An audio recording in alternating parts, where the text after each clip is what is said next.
Hello and welcome, आपका स्वागत है फिर से एक और नई वीडियो में। इस वीडियो में हम पढ़ने वाले हैं क्लास 11 बिजनेस स्टडीज का चैप्टर 2 जो कि है फॉर्म्स ऑफ बिजनेस ऑर्गेनाइजेशन। तो चलिए शुरू करते हैं चैप्टर को। तो देखो, इस चैप्टर का टॉपिक 1 हमारे पास आता है इंट्रोडक्शन, जिसके अंदर हम समझेंगे कि हमें इस चैप्टर में करना क्या है। तो देखो, हमने चैप्टर 1 में समझा कि बिजनेस क्या होता है, ठीक है। इस चैप्टर में हम समझेंगे कि अगर हमें वो बिजनेस ओपन करना है तो वो किस फॉर्म में होना चाहिए। मतलब बिजनेस की अलग अलग फॉर्म होती है, जैसे एक होता है सोल प्रोप्राइटरशिप, एक होता है जॉइंट हिंदू फैमिली बिजनेस, एक होता है पार्टनरशिप, फिर कॉर्पोरेटिव सोसाइटी, एक होता है जॉइंट स्टॉक कंपनी। तो इनमें से कौन सा हमको खोलना चाहिए, उसका जवाब हमें इस चैप्टर के अंदर मिलेगा। अब इन सब में से चूज करने से पहले तो सबसे पहले हमको पता होना चाहिए कि इन सब का मतलब क्या होता है। तो पहले एक एक करके इन सब का मतलब देखेंगे और पांचों को मतलब देखने के बाद लास्ट में हम देखेंगे कि हमारे लिए कौन सा बिजनेस खोलना बेनिफिशियल रहेगा।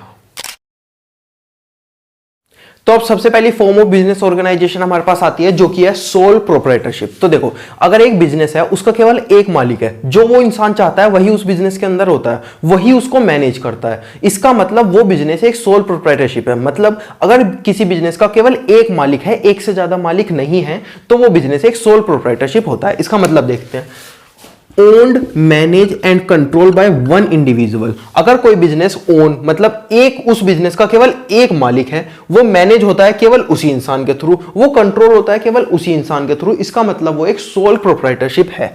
हु रिसीव, वही इंसान रिसीव करता है ऑल प्रॉफिट्स, जितने भी प्रॉफिट्स होंगे वही वो इंसान रिसीव करेगा, एंड बियर ऑल लॉसेस। अगर कोई लॉस होगा तो वो ही इंसान उस लॉस को भी बियर करेगा, उसको हम बोलते हैं सोल प्रोप्राइटरशिप। अब इसके फीचर देखते हैं।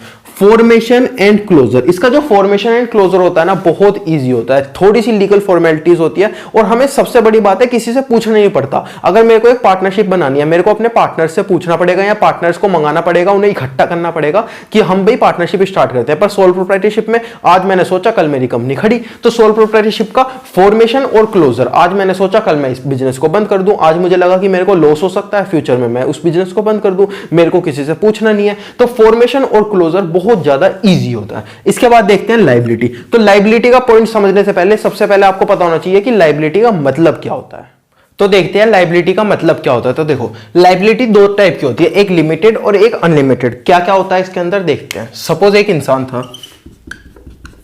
ये इसकी कंपनी थी, इसके अंदर इसने 100% शेयर होल्डिंग होल्ड की हुई थी इस कंपनी के अंदर। अब थोड़े दिन बाद जाके कंपनी को हुआ लॉस, कंपनी हो गई क्लोज। कंपनी को क्रेडिटर की पेमेंट करनी थी क्लोज होने के टाइम पर। क्रेडिटर कितने थे? 100 करोड़ के। कंपनी के पास कैश था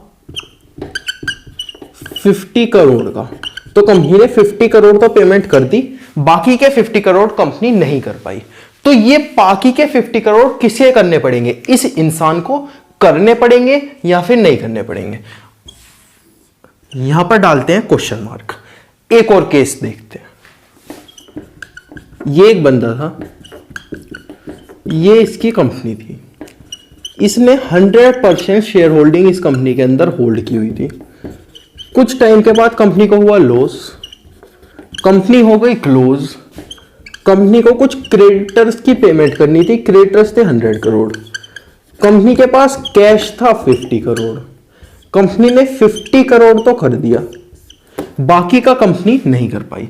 अब इस बंदे को ये वाली पेमेंट करनी पड़ेगी या नहीं करनी पड़ेगी? यहां पर भी डालते हैं क्वेश्चन मार्क। सपोज मान लेते हैं इस बंदे को पेमेंट करनी पड़ी,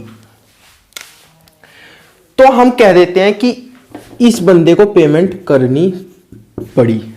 अब मान लेते हैं कि इस बंदे को पेमेंट नहीं करनी पड़ी, तो मान लेते हैं कि इस बंदे को पेमेंट नहीं करनी पड़ी।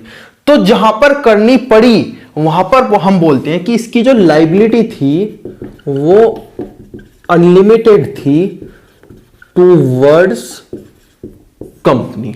अब जहां पर नहीं कम करनी पड़ी वहां पर हम बोलते हैं कि इसकी लायबिलिटी जो थी लिमिटेड थी टूवर्ड्स कंपनी।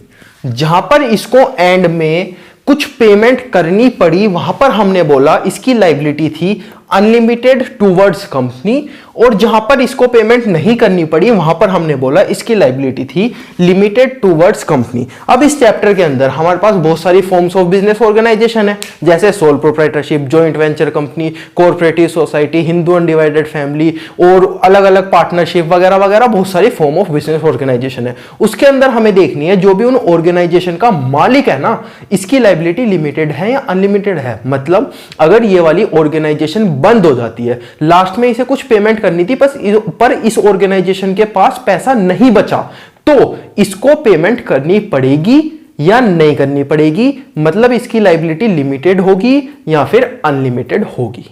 तो अभी आपको लायबिलिटी का मतलब पता चल गया। अब देखते हैं कि सोल प्रोप्राइटर की लायबिलिटी लिमिटेड होती है अनलिमिटेड होती है। इसकी लायबिलिटी हमेशा अनलिमिटेड होती है। क्यों? देखो, एक बिजनेस है, उसको ये इंसान मैनेज कर रहा है, यही इंसान जो चाहता है उस बिजनेस के अंदर होता है। अब कल को बिजनेस के अंदर लॉस हो गया, ठीक है, ये बिजनेस बंद हो गया, अब इस बिजनेस को किसी को पैसे देने थे। अब इस बिजनेस बंद क्यों हुआ? इसकी वजह से हुआ ना, सब काम इसका हुआ ना। तो अब ये बिजनेस बंद हो गया, अब इसको किसी को पैसे देने थे, तो यही तो जिम्मेदार हुआ इंसान, क्योंकि यही सब चीज कर रहा है। इसीलिए इसकी लायबिलिटी हमेशा अनलिमिटेड होती है। बिजनेस बंद हो गया, बिजनेस को किसी को पैसे देने थे, बिजनेस के पास पैसे नहीं है, तो ये सोल प्रोप्राइटर खुद से अपने पैसे निकाल कर लाएगा, इस बिजनेस को देगा, फिर ये बिजनेस अपने जिनको भी पैसे देने थे उनको पैसे देगा। इसीलिए हम बोलते हैं जो सोल प्रोप्राइटर होता है उसकी लायबिलिटी हमेशा अनलिमिटेड होती है। इसके बाद तीसरा पॉइंट देखते हैं, सोल रिस्क और प्रॉफिट। अब देखो, एक इंसान है, वही बिजनेस का मालिक है, वही ओन कर रहा है, वही मैनेज कर रहा है, तो प्रॉफिट होगा तो भी इस इंसान का, लॉस होगा तो भी इस इंसान का। इसके बाद देखते हैं सेपरेट एंटिटी। इस पॉइंट को मतलब समझने से पहले सबसे पहले आपको पता होना चाहिए कि सेपरेट एंटिटी का मतलब क्या होता है। तो देखते हैं कि सेपरेट एंटिटी का मतलब क्या होता है। तो देखो, एक कंपनी या तो सेपरेट एंटिटी हो सकती है या फिर एक सेपरेट एंटिटी नहीं हो सकती। कैसे समझते हैं। ये एक इंसान था, इसकी 100% शेयर होल्डिंग थी, किसमें? अपनी एक कंपनी में। अब कंपनी ने थोड़े दिन बाद जाके किया एक फ्रॉड, ठीक है। अब इसके बाद जो हमारा लॉ था वो आया इस बंदे के पास, तो इसको सजा होनी चाहिए या नहीं होनी चाहिए ये देखते हैं। इसके बाद एक और केस स्टडी उठाते हैं। इसके अंदर 100% क्या थी? होल्डिंग अपनी कंपनी के अंदर। अब इस कंपनी ने थोड़े दिन बाद जाके किया फ्रॉड, तो ये जो हमारा लॉ है ये सजा देगा इस बंदे को या नहीं देगा? इसके ऊपर लाते हैं हम सेपरेट एंटिटी। अब सपोज हम मानते हैं कि इस बंदे को सजा दे दी जाती, अब हम यहां पे मानते हैं कि इस बंदे को सजा नहीं दी जाती।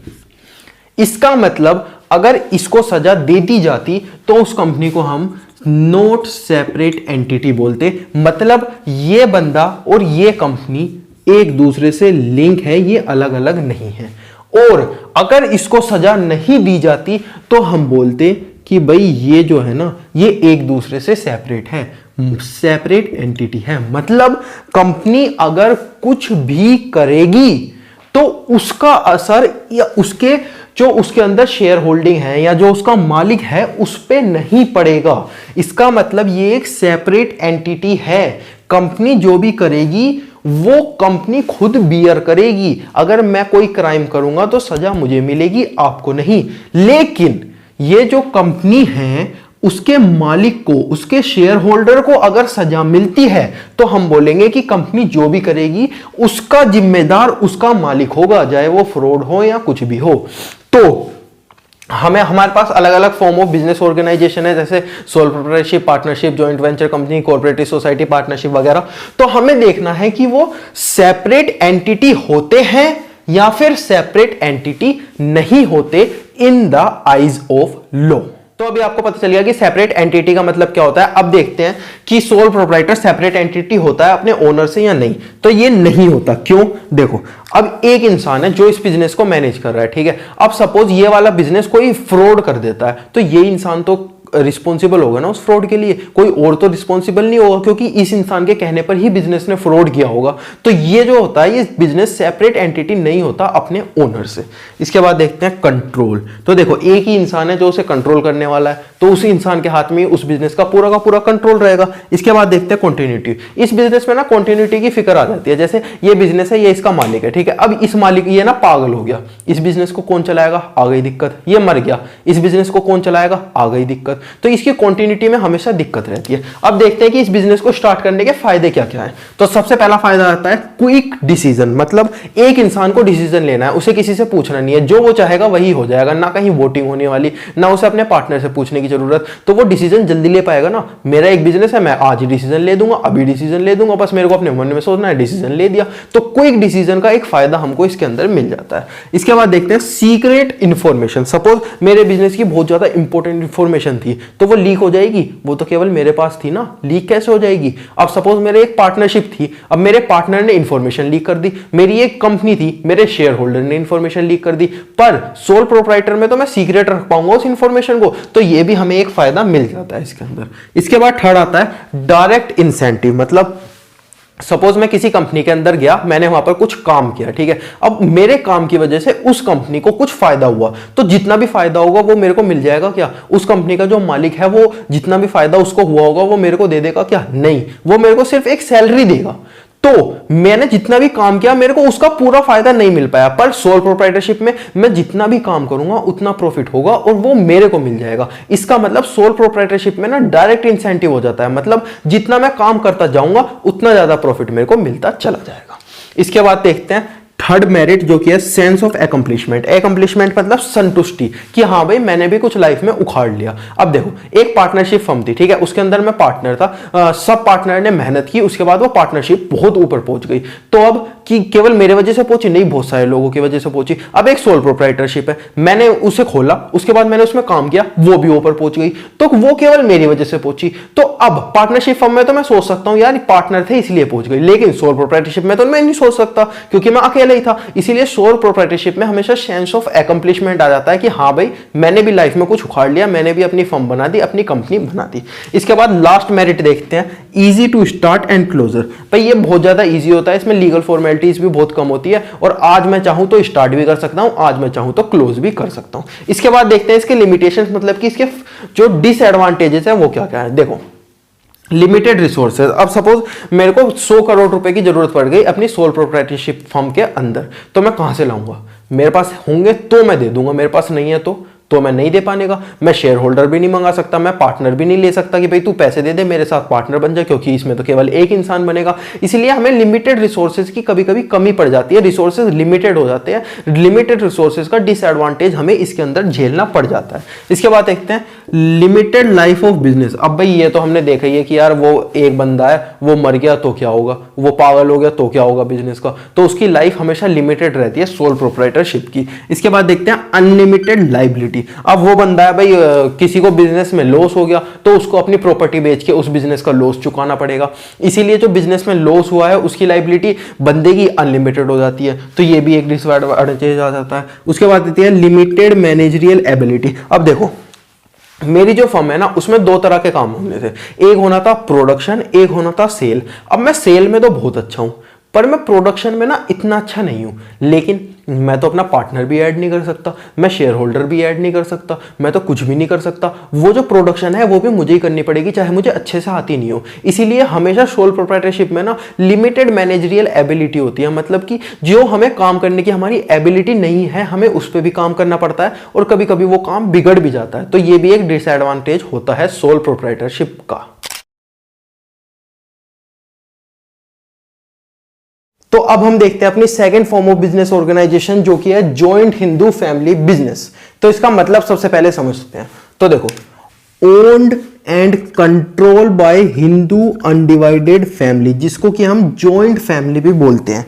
एक जॉइंट फैमिली है, उसका एक बिजनेस है, उसको हम बोलते हैं जॉइंट हिंदू फैमिली बिजनेस। अब वो सारे के सारे लोग मिलकर जब एक बिजनेस के अंदर इन्वॉल्व हो जाते हैं तो उसको हम बोलते हैं जॉइंट हिंदू फैमिली बिजनेस।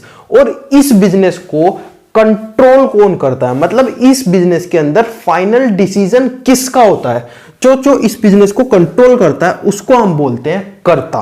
कर्ता कौन होता है, जो भी सीनियर मोस्ट मेंबर होता है फैमिली में, senior most member of family age wise, मतलब कि घर में जो सबसे बड़ा होता है उसको हम बोलते हैं कर्ता, और वो इस पूरे बिजनेस को ओन करता है, कंट्रोल करता है।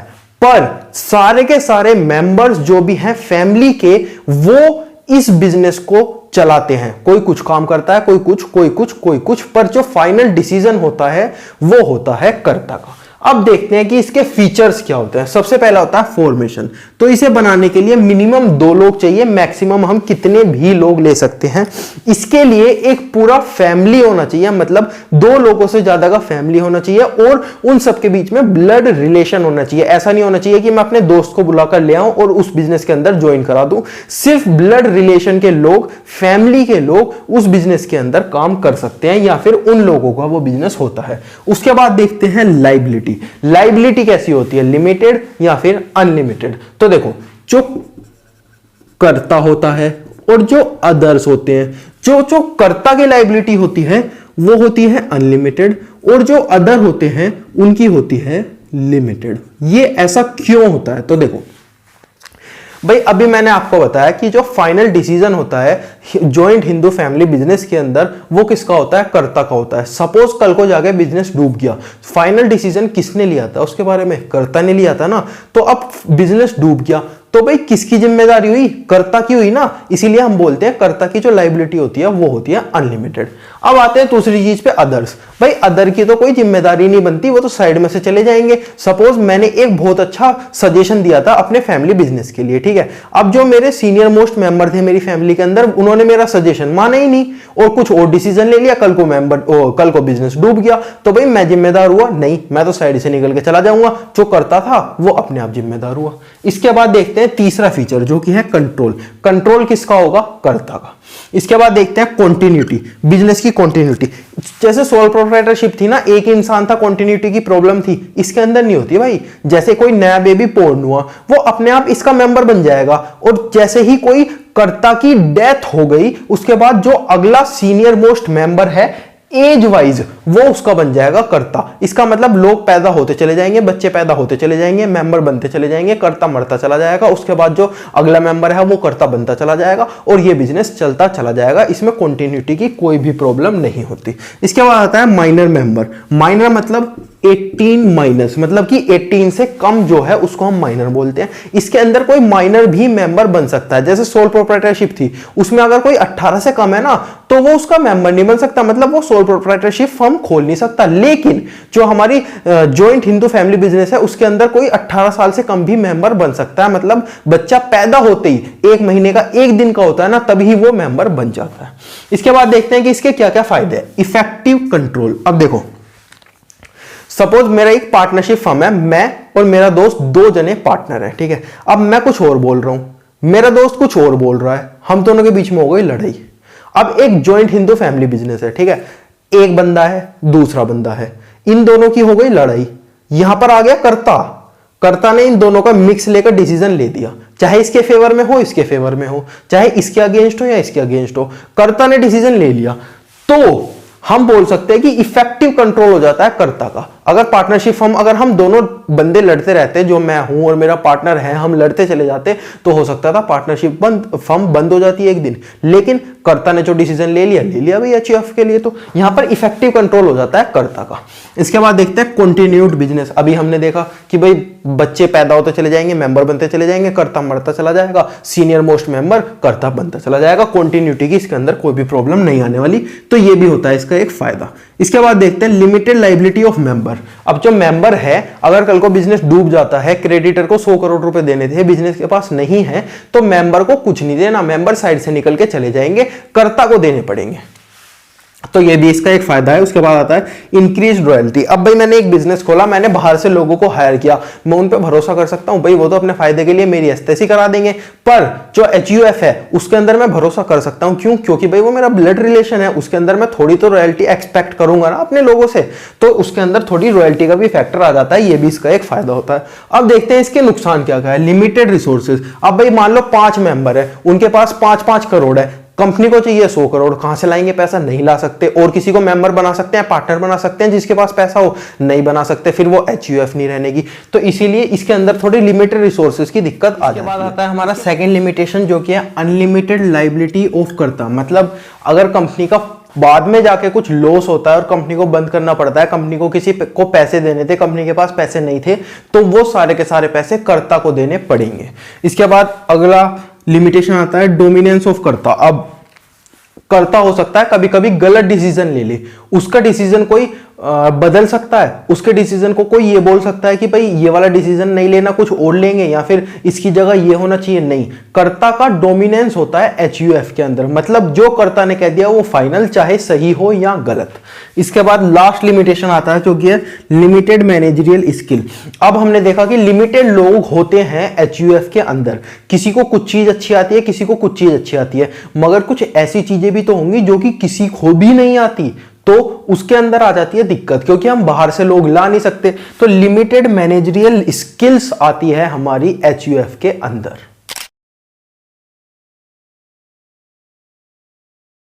तो अब हमारे पास आती है अपनी third form of business organization जो कि है पार्टनरशिप। तो सबसे पहले देखते हैं इसका मतलब क्या होता है। जब बहुत सारे लोग आकर एक बिजनेस करते हैं तो उसको हम पार्टनरशिप बोलते हैं। इसकी डेफिनेशन देखते हैं।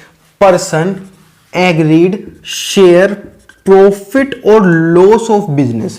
बहुत सारे पर्सन आकर जब एग्री हो जाते हैं टू शेयर प्रॉफिट और loss of business carried on by all, मतलब कि वो वाला जो बिजनेस जिसका वो प्रॉफिट और लॉस डिस्ट्रीब्यूट करने वाले हैं आपस में, वो या तो एक पार्टनर चला रहा है या फिर सारे के सारे मिलकर पार्टनर चला रहे हैं, उसको हम बोलते हैं पार्टनरशिप। फिर से पार्टनरशिप जब बहुत सारे लोग आकर एक बिजनेस का प्रॉफिट और लॉस बांटने के लिए तैयार हो जाते हैं और उस बिजनेस को चलाने के लिए तैयार हो जाते हैं। हो सकता है एक पार्टनर, 2 पार्टनर, 3 पार्टनर, 4 पार्टनर, कितने भी पार्टनर उस बिजनेस को चलाएं, उसको हम बोलते हैं पार्टनरशिप। अब देखते हैं इसका फीचर। सबसे पहले आता है फॉर्मेशन। तो देखो पार्टनरशिप में ना सबसे कम लीगल फॉर्मेलिटीज होती है आफ्टर सोल प्रोप्राइटरशिप। सबसे कम होती है सोल प्रोप्राइटरशिप में, उससे कम होती है पार्टनरशिप में। इसीलिए पार्टनरशिप का फॉर्मेशन बहुत ज्यादा इजी होता है। इसके बाद आती है लायबिलिटी। तो लायबिलिटी जो होती है ना पार्टनर्स की, वो होती है अनलिमिटेड। ऐसा क्यों होता है? देखो एक बिजनेस है, ये बहुत सारे पार्टनर है, ठीक है। अब ये पार्टनर जो भी करते हैं बिजनेस में वही होता है, ये पार्टनर जो भी चाहते हैं बिजनेस में वही होता है। अब बिजनेस कल को डूब गया, बिजनेस को किसी को पैसे देने थे, बिजनेस के पास पैसे नहीं है, अब वो क्रेडिटर को या फिर जिसको भी उसे पैसे देने थे वो कैसे देगा? इन पार्टनर से लेके देगा। क्यों? क्योंकि ये बिजनेस डूबा क्यों होगा? इस पार्टनर्स की वजह से। इसीलिए जो भी लायबिलिटी होती है बिजनेस के अंदर वो होती है अनलिमिटेड पार्टनर्स की। इसके बाद देखते हैं रिस्क बियरर। अब भाई ये वाले पार्टनर्स जो हैं ये इस बिजनेस को चला रहे हैं, तो रिस्क किसका है? पार्टनर्स का ही है, तो रिस्क बियरर होते हैं। उसके बाद आता है कंट्रोल। अब भाई इस बिजनेस के ये मालिक हैं, ये पार्टनर्स इसको चलाते हैं, तो कंट्रोल किसका होगा? पार्टनर्स का होगा। उसके बाद देखते हैं कॉन्टिन्यूटी। अब भाई ये वाले पार्टनर्स है, ठीक है, ये वाला बिजनेस है। अब हो सकता है एक इनमें से एक पार्टनर चला जाए, बाकी चला सकते हैं, दूसरा चला जाए, बाकी चला सकते हैं। तो पार्टनरशिप की कंटिन्यूटी में कभी भी इतना ज्यादा इफेक्ट नहीं होता। इसके बाद आता है नंबर ऑफ पार्टनर। तो मैक्सिमम 100 पार्टनर हो सकते हैं, मिनिमम 2 पार्टनर हो सकते हैं किसी भी पार्टनरशिप फर्म के अंदर। उसके बाद आता है म्यूचुअल एजेंसी। म्यूचुअल एजेंसी का मतलब अगर ये एक पार्टनर है, ये दूसरा पार्टनर है, इसने कुछ किया तो उसकी रिस्पॉन्सिबिलिटी इसके ऊपर आएगी, और इसने कुछ किया तो उसकी रिस्पॉन्सिबिलिटी इसके ऊपर आएगी। मतलब एक दूसरे की रिस्पॉन्सिबिलिटी लेनी पड़ेगी, एक दूसरे के काम की रिस्पॉन्सिबिलिटी लेनी पड़ेगी इन दोनों के दोनों पार्टनर्स को, तो उसको हम बोलते हैं म्यूचुअल एजेंसी। इसके बाद देखते हैं पार्टनरशिप के क्या क्या फायदे होते हैं। देखो इजी फॉर्मेशन एंड क्लोजर, आसानी से आप चालू कर सकते हो, आसानी से आप निकल सकते हो इस पार्टनरशिप फर्म से। इसके बाद बैलेंस डिसीजन मेकिंग। अब भाई एक इंसान डिसीजन लेगा, हो सकता है सही ले या गलत ले, पर बहुत सारे इंसान अपना पॉइंट ऑफ व्यू रख के डिसीजन लेंगे, तो ऐसा ज्यादा चांसेस है कि डिसीजन सही होगा।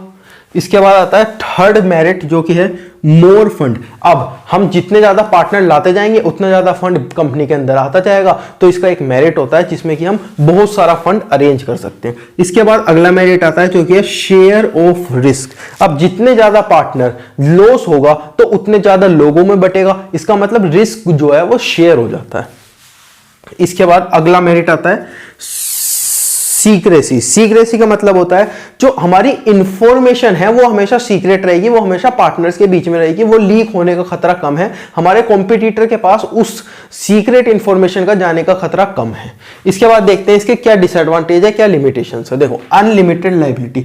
जो भी अगर पार्टनरशिप फर्म कल को डूब जाती है, उसको किसी को पैसे देने पड़ेंगे तो वो पार्टनर्स खुद लेकर देंगे, तो ये एक डिसएडवांटेज होता है पार्टनरशिप फर्म का। इसके बाद आता है लिमिटेड रिसोर्सेज। देखो, हमने यहां पे क्या देखा, मोर फंड, मतलब ज्यादा लोगों को लाते जाओ उतने ज्यादा फंड जमा करते जाओ, पर जितने ज्यादा लोग आते जाएंगे प्रॉफिट उतने ज्यादा लोगों में डिस्ट्रीब्यूट होता चला जाएगा। इसीलिए हमेशा एक पार्टनरशिप फर्म लिमिटेड पार्टनर ही रखती है, जिससे कि जो प्रॉफिट हो वो ज्यादा लोगों में डिस्ट्रीब्यूट ना हो। अब लिमिटेड पार्टनर रख रही है तो लिमिटेड रिसोर्सेज रह जाएंगे उसके पास, तो ये हो जाता है इसका एक डिसएडवांटेज। इसके बाद आता है कॉन्फ्लिक्ट। अब एक पार्टनर कह रहा है कुछ और होगा, एक कह रहा है कुछ और होगा, दोनों की सुनी जानी चाहिए, लेकिन दोनों की सुन नहीं सकते, उसके बाद हो सकता है पार्टनरशिप बंद हो जाए। तो ये एक लिमिटेशन होता है कि पार्टनर्स के बीच में कॉन्फ्लिक्ट हो सकता है, लड़ाई हो सकती है किसी भी बात के लिए। इसके बाद आता है कॉन्टिन्यूटी। अब देखो, ये लॉ के अकॉर्डिंग, जो हमारा इंडियन लॉ है उसके अकॉर्डिंग, जो हमारा इंडियन पार्टनरशिप एक्ट 1932 है उसके अकॉर्डिंग, अगर कोई भी पार्टनर की डेथ होती है, वो बैंक करप्ट होता है या फिर वो अनसाउंड माइंड का हो जाता है, मतलब पागल वगैरह हो जाता है, तो एक पार्टनर के होने की वजह से ऐसा नहीं होगा बाकी के पार्टनर सारे के सारे बिजनेस को चला लेंगे। अगर एक पार्टनर के साथ उसकी डेथ होती है, वो अनसाउंड माइंड का होता है या फिर वो बैंक करप्ट होता है, तो पूरी की पूरी पार्टनरशिप को ही डूबना पड़ता है। तो एक पार्टनर की होने की वजह से सारे के सारे पार्टनर चपेट में आ जाते हैं, पूरी पार्टनरशिप फर्म को डूबना पड़ता है। इसीलिए हम बोलते हैं कि जो इसकी कंटिन्यूटी है वो कभी कभी इफेक्ट हो जाती है। उसके बाद आता है पब्लिक कॉन्फिडेंस। अब यार इसमें ना पब्लिक का कॉन्फिडेंस थोड़ा सा कम होता है। क्यों? क्योंकि यार एक बंदे की वजह से पूरी पार्टनरशिप फर्म डूब रही है, तो पब्लिक कैसे कॉन्फिडेंस दे, पब्लिक को कैसे भरोसा हो उस फर्म के ऊपर कि भाई ये फर्म बहुत लंबा चलेगी। हो सकता है एक कल कोई पागल हो जाए, हो सकता है एक की कल कोई डेथ हो जाए, तो पूरी की पूरी पार्टनरशिप खत्म हो जाएगी। तो इसीलिए पब्लिक का इंटरेस्ट इसके अंदर थोड़ा सा कम होता है। तो पार्टनरशिप में थोड़ी सी और चीज आती है, जैसे टाइप ऑफ पार्टनर, पार्टनर कितने टाइप के होते हैं, टाइप ऑफ पार्टनरशिप, पार्टनरशिप कितने टाइप की होती है, पार्टनरशिप डीड और रजिस्ट्रेशन, तो इनको भी पढ़ते हैं। तो देखो, सबसे पहला पार्टनर आता है एक्टिव पार्टनर। एक्टिव पार्टनर कौन होता है? ये फर्म के अंदर अपना पैसा लगाता है, ये फर्म को मैनेज करता है, कंट्रोल करता है, और ये प्रॉफिट हो या फिर लॉस हो उन दोनों को बियर करता है, तो उसको हम बोलते हैं एक्टिव पार्टनर। इसके बाद देखते हैं स्लीपिंग पार्टनर कौन होता है। ये अपना पैसा लगाता है, प्रॉफिट और लॉस हो तो उसको बियर करता है, पर ये मैनेज नहीं करता, कंट्रोल नहीं करता, मतलब ये किसी भी काम में भागीदारी नहीं बनता फर्म के अंदर। एक्टिव पार्टनर क्या कर रहा था? पैसे लगा रहा था, प्रॉफिट एंड लॉस ले रहा था और काम भी कर रहा था। स्लीपिंग पार्टनर क्या कर रहा है? पैसे लगा रहा है, प्रॉफिट एंड लॉस ले रहा है, पर कोई भी काम नहीं कर रहा। इसके बाद हमारे पास थर्ड पार्टनर आता है जो कि है सीक्रेट पार्टनर। अब ये बंदा क्या है? इसने भाई पैसे लगाए, प्रॉफिट एंड लॉस लिया, हो सकता है ये काम करे, हो सकता है ये काम ना करे, पर जो आम पब्लिक है उसको हम नहीं बताएंगे कि ये वाला बंदा हमारी फर्म के अंदर पार्टनर है, तो उसको हम बोलते हैं सीक्रेट पार्टनर। सीक्रेट पार्टनर मतलब उस जनरल पब्लिक को इस बंदे के बारे में नहीं पता कि ये हमारी फर्म के अंदर पार्टनर है, उसको हम बोलते हैं स्लीपिंग पार्टनर। इसके बाद आता है नॉमिनल पार्टनर। ये ना तो पैसे लगाता, ना ये प्रॉफिट एंड लॉस लेता, ना ये कुछ काम करता, तो पार्टनर ये बनता है सिर्फ पब्लिक के लिए। ये असली में पार्टनर नहीं होता, पर हम पब्लिक को झूठ बोल देते हैं कि ये वाला बंदा पार्टनर है, उसको हम बोलते हैं नॉमिनल पार्टनर। इसके बाद आता है पार्टनर बाय एस्टोबल। इसको समझते हैं क्या होता है। देखो, यहां एक्स था, यहां वाई था, यहां जेड था। वाई ने एक्स से कहा कि तू लाई कर दे, तू झूठ बोल दे कि तू मेरी फर्म के अंदर पार्टनर है। वाई ने कहा एक्स से कि तू झूठ बोलते कि तू मेरी फर्म के अंदर पार्टनर है। उससे क्या होगा, ये जो जेड है ये वाई की फर्म के अंदर इन्वेस्ट कर देगा। तो एक्स ने झूठ बोल दिया, जेड ने इन्वेस्ट कर दिया। थोड़े दिन हुए, जेड को पता चला कि भाई एक्स पार्टनर नहीं था। अब जेड क्या करेगा, अब क्या होगा, अकॉर्डिंग टू लॉ ये जो एक्स है ये पार्टनर बन जाएगा और उसको हम बोलेंगे पार्टनर बाय एस्टोबल। तो पार्टनर का मतलब क्या होता है, एक्स बन गया पार्टनर। पार्टनर बाय एस्टोबल का मतलब क्या होता है, अगर कोई भी थर्ड पार्टी किसी इंसान की वजह से फर्म के अंदर इन्वेस्ट कर देती है या फर्म के ऊपर कुछ खर्चा कर देती है, तो ये जो बंदा होता है ये बन जाता है पार्टनर बाय एस्टोबल। इसके बाद आता है पार्टनर बाय होल्डिंग आउट। इसका मतलब होता है मैं एक फर्म के अंदर पार्टनर हूं पर मेरे को नहीं पता। अगर कोई इंसान किसी फर्म के अंदर पार्टनर है और उस इंसान को पता भी नहीं है कि वो पार्टनर है, तो उसको हम बोलते हैं पार्टनर बाय होल्डिंग आउट। अब हम देखते हैं टाइप ऑफ पार्टनरशिप। देखो सबसे पहले हम इसे दो चीजों के अंदर डिवाइड कर सकते हैं, एक तो ड्यूरेशन के अंदर, एक लाइबिलिटी के अंदर। ड्यूरेशन के अंदर सबसे पहली आती है पार्टनरशिप एट विल, मतलब जब तक मैं चाहूं तब तक इस पार्टनरशिप को कंटिन्यू कर सकता हूं, जैसे 1 साल 2 साल 3 साल 4 साल, जब मैं चाहूं इसको बंद कर सकता हूं, उसको हम बोलते हैं पार्टनरशिप एट विल। उसके बाद आती है पर्टिकुलर पार्टनरशिप, मतलब जब तक एक टाइम पीरियड के लिए हम एक पार्टनरशिप को बनाते हैं उसको हम बोलते हैं पर्टिकुलर पार्टनरशिप, जैसे 1 साल 2 साल 3 साल, या फिर एक पर्टिकुलर प्रोजेक्ट या फिर 2 3 4 5 पर्टिकुलर प्रोजेक्ट के लिए जब हम किसी पार्टनरशिप को बनाते हैं तो उसको हम बोलते हैं पर्टिकुलर पार्टनरशिप। जब वो टाइम पीरियड या फिर वो प्रोजेक्ट्स खत्म हो जाएंगे उसके बाद हम इस पार्टनरशिप को एंड कर देंगे या फिर ये अपने आप एंड हो जाएगी। उसके बाद दूसरी टाइप की आती है लायबिलिटी के ऊपर, जैसे जनरल पार्टनरशिप या फिर लिमिटेड पार्टनरशिप। जनरल पार्टनरशिप वो होती है जिसके अंदर पार्टनर्स की लायबिलिटी अनलिमिटेड होती है, और लिमिटेड पार्टनरशिप वो होती है जिसके अंदर पार्टनर्स की लायबिलिटी लिमिटेड होती है। इसके बाद आता है पार्टनरशिप डीड। पार्टनरशिप डीड का मतलब होता है एग्रीमेंट बिटवीन पार्टनर्स।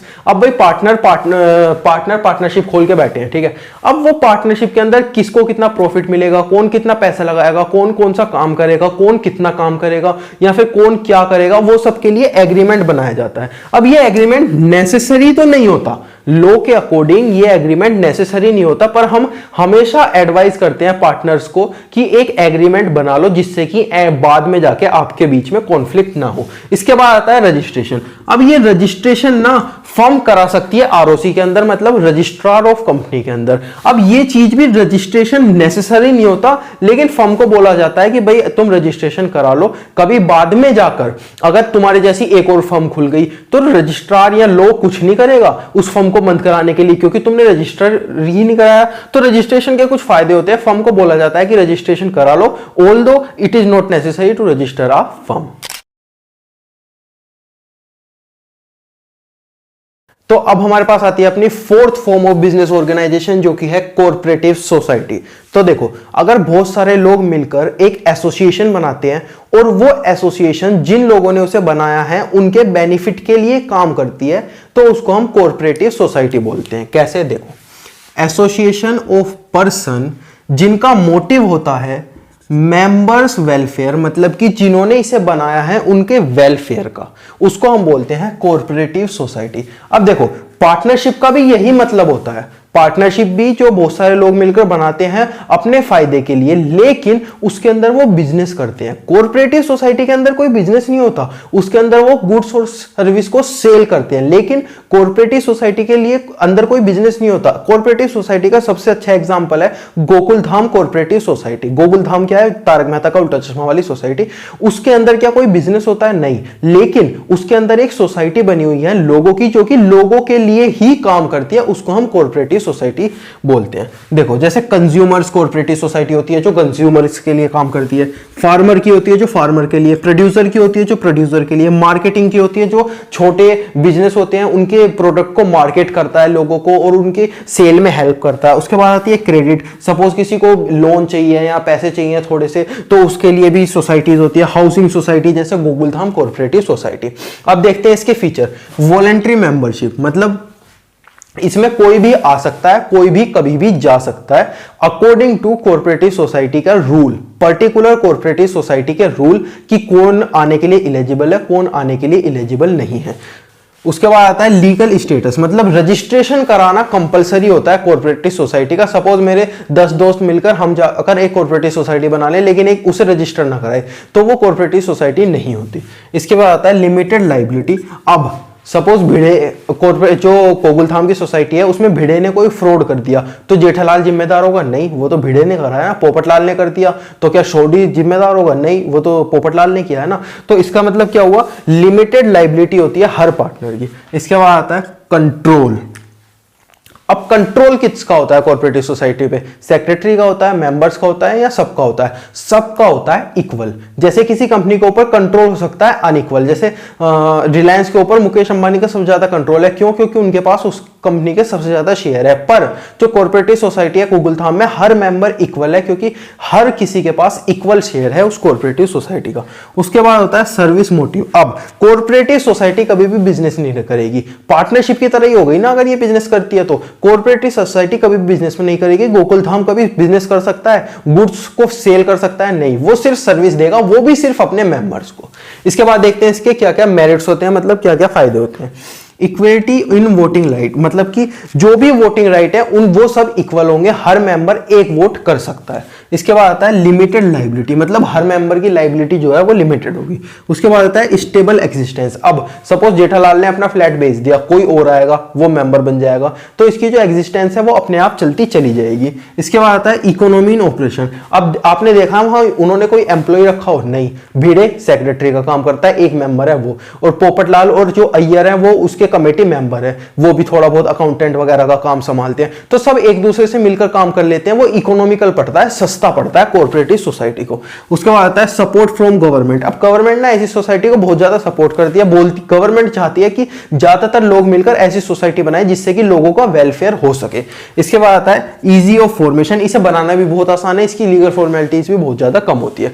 इसके बाद देखते हैं इसके डिसएडवांटेजेस क्या है। Limited resources. अब भाई गोकुलधाम के अंदर कोई बाहर का आके मेंबर बन सकता है? नहीं बन सकता, ये उनका रूल एंड रेगुलेशन है। इसका मतलब उनके पास लिमिटेड रिसोर्सेज होंगे, लिमिटेड लैंड होगी, सब कुछ।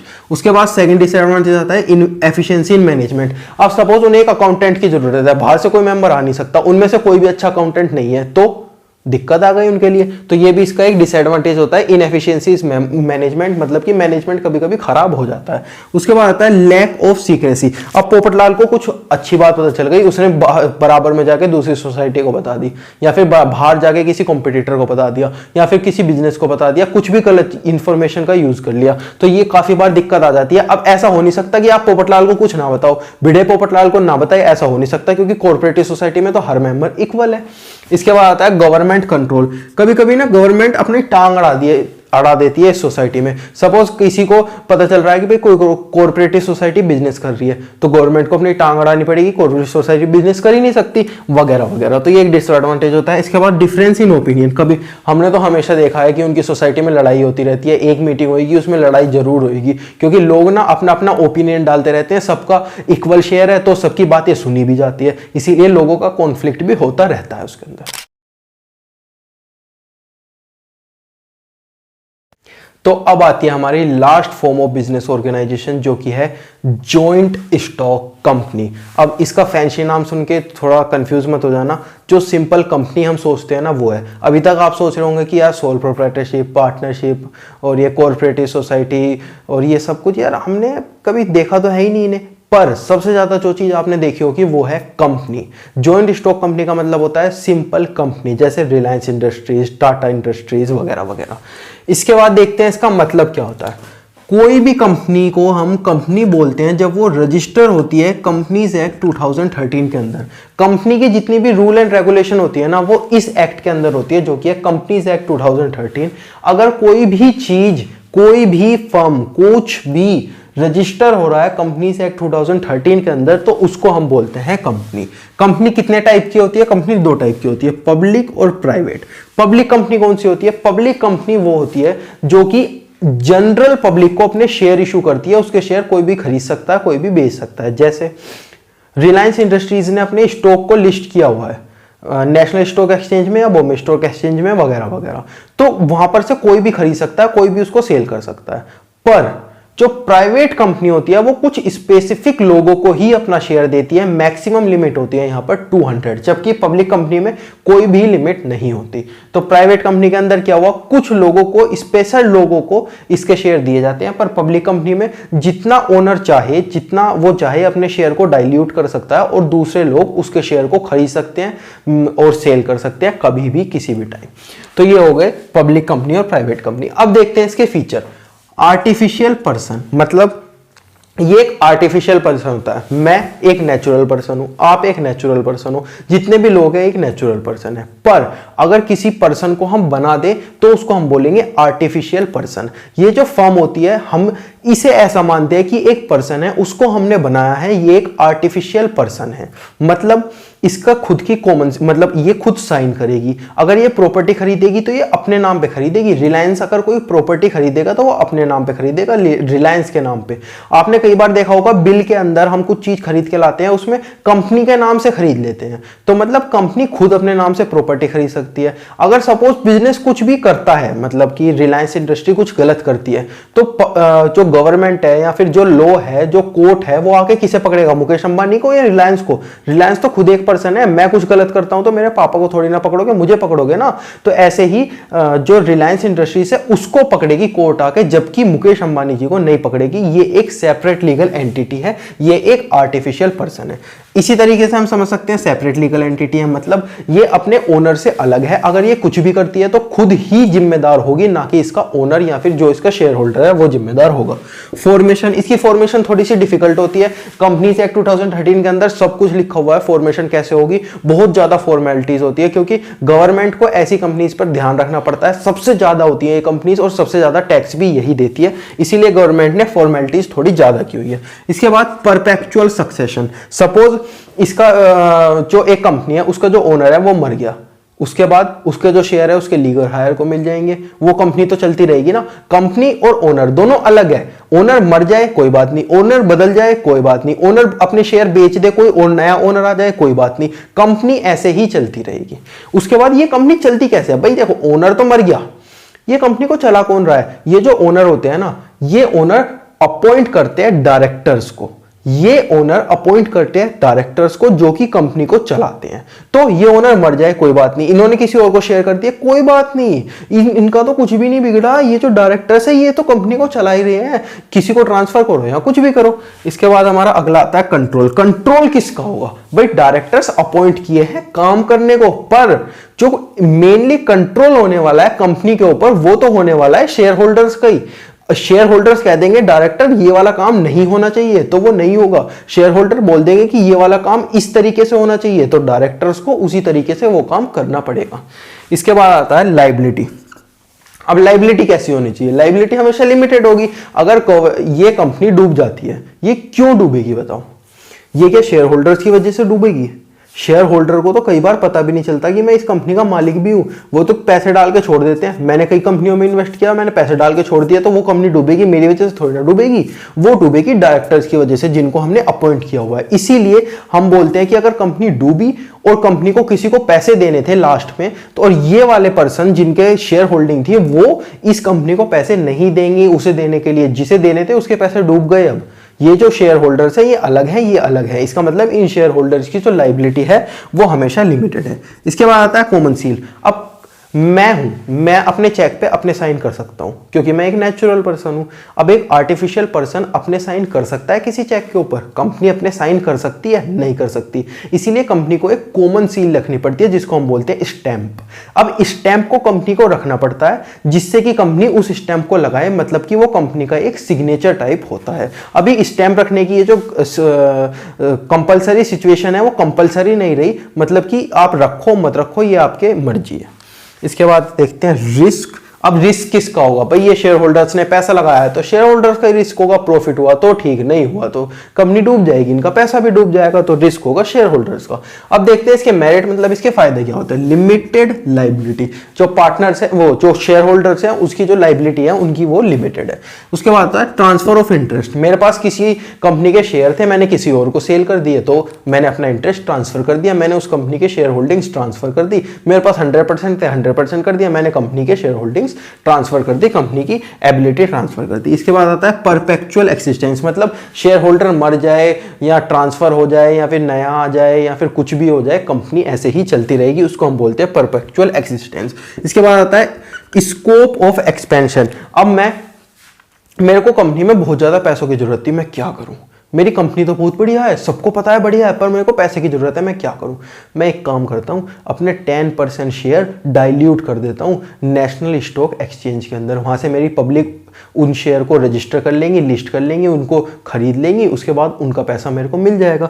तो कोई भी कंपनी के पास स्कोप होता है एक्सपेंशन का, मतलब कि वो कंपनी अपने आप को बड़ा कर सकती है। ये ही सबसे बड़ा फायदा होता है इस कंपनी का। सोल प्रोप्राइटरशिप लिमिटेड है, पार्टनरशिप लिमिटेड है 200 पार्टनर्स तक, कॉर्पोरेटिव सोसाइटी तो बिजनेस ही नहीं कर सकती, पर ये जो कंपनी है ये सबसे बेहतरीन है क्योंकि ये एक्सपेंशन कर सकती है।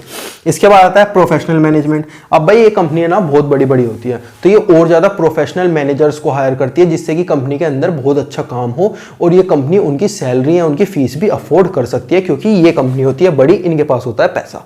अब कुछ दिक्कतें भी आती हैं इन कंपनी में। जैसे पहली दिक्कत आती है कॉम्प्लेक्स फॉर्मेशन। अब भाई इन्हें रजिस्टर कराने के लिए ना इतनी ज्यादा झंझट है, ये पेपर भरो, वो पेपर भरो, ऐसे करो, वैसे करो, इतनी लीगल फॉर्मेलिटीज है, इतने सारे रेगुलेशंस हमें फॉलो करने पड़ते हैं इस एक्ट के अंदर, तो ये बहुत बड़ी सिरदर्दी होती है। अगला आता है लैक ऑफ सीक्रेसी, मतलब कि अब रिलायंस के कितने शेयर होल्डर होंगे आपको पता है? इतने होंगे कि हम गिन भी नहीं सकते। 1 2 3 4 नहीं होंगे, हजारों में, हो सकता है लाखों में भी हो रिलायंस के शेयर होल्डर। तो लैक ऑफ सीक्रेसी आती है, मतलब हर किसी के पास इंफॉर्मेशन चली जाएगी, कोई भी कहीं भी लीक कर देगा। उसके बाद आता है इम्पर्सनल वर्क एनवायरनमेंट, मतलब रिलायंस का एक ऑफिस खुला हुआ है एक छोटे से गांव में। अब वहां पे उस गांव का जो ऑफिस है, वो आपको लगता है मुकेश अंबानी कभी उस ऑफिस के बारे में सोचा भी होगा, उनको पता भी होगा? नहीं पता होगा। इसका मतलब हर जगह पर्सनल अटेंशन नहीं दे सकता एक ओनर या फिर उसका शेयर होल्डर कंपनी के लिए। कभी कभी कंपनी के भरोसे पे भी चलती है। जैसे सोल प्रोप्राइटरशिप था, उसमें एक इंसान था, वो सारा काम मैनेज कर रहा था, लेकिन कंपनी में सारा काम मैनेज एक इंसान नहीं कर सकता, इसीलिए इम्पर्सनल चीजें थोड़ी सी आ जाती है। Delay decision making. अब बताए कंपनी के अंदर क्या होता है, कंपनी में कोई भी डिसीजन ऐसे ही नहीं ले सकते। मान लो ये डिसीजन है कि मैं इस साल इतना डिविडेंड देगी कंपनी, 10% डिविडेंड देगी, तो यार ये डिसीजन ना एकदम से नहीं लिया जाएगा। ये पता कैसे लिया जाएगा? कंपनीज एक्ट में लिखा हुआ है, पहले एनुअल जनरल मीटिंग होगी, उसके अंदर वोट होगी, शो ऑफ हैंड होगा, पूल होगा, ये थोड़ा ऊपर की पढ़ाई है, मतलब ये सारी चीजें होगी, उसके बाद जाकर ही डिसीजन लिया जाएगा। डिसीजन लेने में कभी कभी तो बहुत टाइम लग जाता है, मीटिंग में कोरम भी नहीं होता, मतलब वो मीटिंग लीगल नहीं होती, उसके बाद फिर बाद में करनी पड़ती है वो मीटिंग, तो बहुत सारी दिक्कतें कभी कभी आ जाती है डिसीजन मेकिंग में। उसके बाद कॉन्फ्लिक्ट, पार्टनर्स की लड़ाई हो सकती है। तो देखो हमने सारी की सारी फॉर्म्स ऑफ बिजनेस ऑर्गेनाइजेशन पढ़ ली। अब हमें देखना है कि हमें कौन सा खोलना है या फिर कौन सी फॉर्म हमारे लिए सही रहेगी। तो देखो सबसे पहला फैक्टर आता है इसे चॉइस करने में, वो है cost of starting a business. अब स्टार्टिंग करने के लिए कभी कभी कॉस्ट ज्यादा लगती है, कभी कम लगती है। जैसे कंपनी में बहुत ज्यादा लगती है, सोल प्रोप्राइटरशिप में कम लगती है, तो हमें देखना होगा हमें कौन सी खोलनी है। उसके बाद लाइबिलिटी लिमिटेड होनी चाहिए, अनलिमिटेड होनी चाहिए। कंटिन्यूटी, मैं चाहता हूं अगर मेरे को कुछ हो जाए उसके बाद भी फर्म कंटिन्यू रहे, तो मैं एक कंपनी खोल सकता हूं, वरना तो मैं एक सोल प्रोप्राइटरशिप खोल सकता हूं। उसके बाद मैनेजरियल लायबिलिटी, सबसे ज्यादा पैसा होता है कंपनी के पास, इसीलिए सबसे ज्यादा अच्छे मैनेजर्स होते हैं कंपनी के पास, तो मैं देखूंगा कि मेरी मैनेजमेंट की क्या रिक्वायरमेंट है। उसके बाद कैपिटल, मेरे को ज्यादा पैसे चाहिए या कम पैसे चाहिए। उसके बाद कंट्रोल, मेरे को फर्म के ऊपर पूरा का पूरा कंट्रोल चाहिए या फिर मेरे को नहीं चाहिए।